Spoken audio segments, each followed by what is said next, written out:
লোকটাকে স্বপ্নে দেখেছি যার কপালে লেখাই আছে মোহাম্মদ। এই অবস্থাটা দেখে আমি পাগল পাগল হয়ে গেলাম। মা বোনেরা গো, তোমরা হয়তো আগে আখিরি নবীর জন্য পাগল হয়েছো, আসো না সেই নবীর ভালোবাসার সাগর। এবার বলতেছেন সাহেরা, বান্ধবীরা রে, আমার একটু সময় দে, আমার কেন জানি মন শান্তি লাগে, কেন জানি আমার মন বলে আজকে আমার মনের মানুষ পাইব, দেখি ঘুরে ঘুরে কোথাও নি পাওয়া যায়। ওই লোকটার নাম জিজ্ঞেস করেছিলাম রে বান্ধবীরা, ওই লোকটা বলেছে আমার নাম ইব্রাহিম।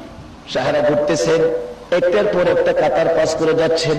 অবশেষে পিছনের দিকে তাকাইয়া দেখে যে লোকটা দাঁড়িয়ে আছে মাথা নিচে দিয়ে, তার মাথার উপর যেন মেঘের টুকরা ছায়া দিতেছে।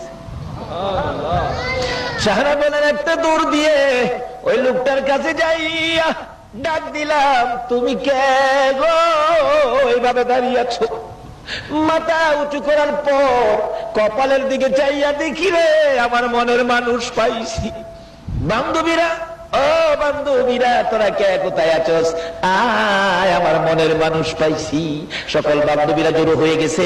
এতদিন মনের মানুষ পায় না, আজকে কাকে মনের মানুষ বানাইলো? আয়েশা দেখে দাড়িওয়ালা ইব্রাহিম, কি যে কাকে মনের মানুষ বানাইছো?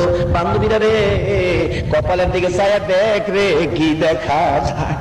কপালের মধ্যে আমার আপনার নবীর নূরে মুহাম্মাদি ঝলমল ঝলমল করতেছে।